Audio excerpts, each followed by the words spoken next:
This is your news source evening bulletin for today, Wednesday, the 9th day of May in the year 2018. Here's what we're tracking tonight. With reports of the Special Organized Crime Unit planning to file more charges against former Finance Minister Dr. Ashni, Singh and former head of NISL Winston, Brassington, the two former government officials spent several hours today at the headquarters of SOCU, being questioned about their further involvement in the sale of several other state properties. The two made their way into SOCU headquarters just after 9 o'clock this morning with their attorneys and remained there up until noon.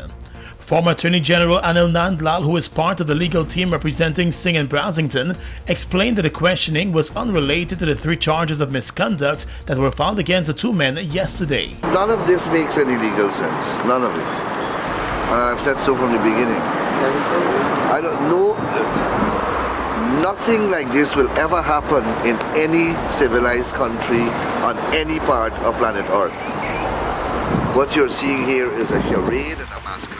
While in court yesterday, SOCU's prosecutor had told the magistrate that there were several other charges for which the unit needed to question the two men about. The prosecutor also said that more charges were likely to be brought against Singh and Brassington. SOCU's head had told the media also that there were well over 24 cases pending that involved Dr. Singh and Mr. Brassington. The two former officials are currently on $6 million bail each for the 3 charges of misconduct in public office that they are currently facing. The opposition People's Progressive Party Civic has described the charges as political vindictiveness. The charges relate to the sale of several acres of state lands to private companies at prices that were far below their value. Let's tell you now that opposition leader Jagdeo today said the charges that were filed against the two former officials of his government and the investigations that led to those charges represent nothing more than a media circus. At a press conference, Mr. Jagdeo lashed out at the government over the move by SOCU to file the charges against Dr. Ashni Singh and Winston Brassington. He said it appears as though some sort of plan is on the way to victimize former officials of his government.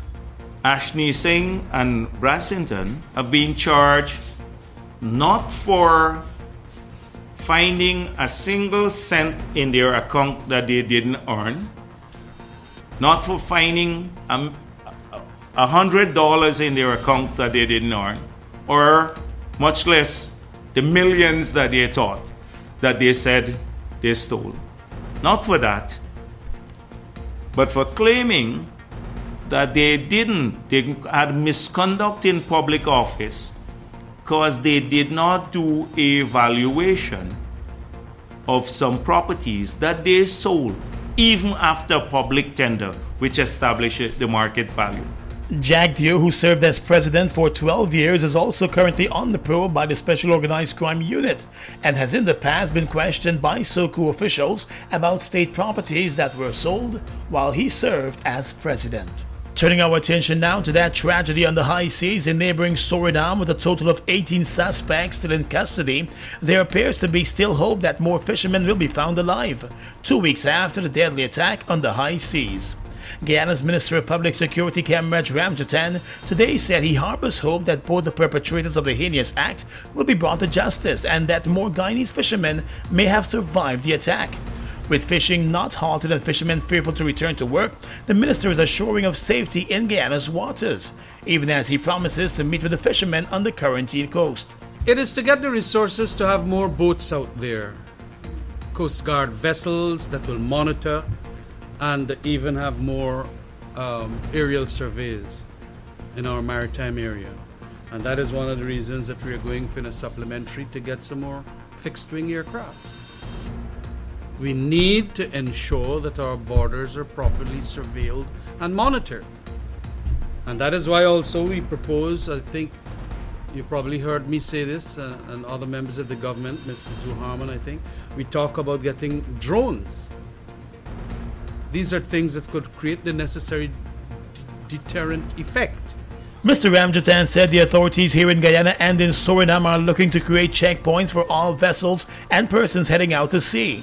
He's also encouraging fishermen to be equipped with transmission radios and fishing vessel monitoring systems.